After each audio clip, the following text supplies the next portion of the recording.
ডালিয়ার ক্ষীর বা পায়েস বানাচ্ছি। এর জন্য আমি 1 বাটি ডালিয়া নিয়েছি। কড়া গরম করে ঘি দিয়ে দিলাম। ঘি ডালিয়াটা ভেজে নিচ্ছি। এবার ভাজা ডালিয়াটাতে আমি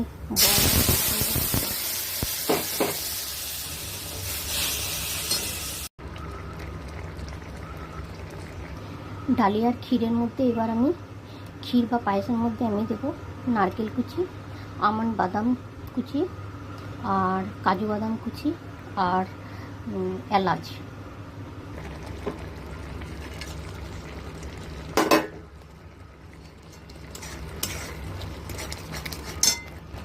এবার দিচ্ছি চিনি। আপনারা বেশি মিষ্টি করলে দিতে পারেন বেশি। আমি চিনি 1 বাটি দিলাম। আমার ডালিয়ার পায়েস বা ক্ষীর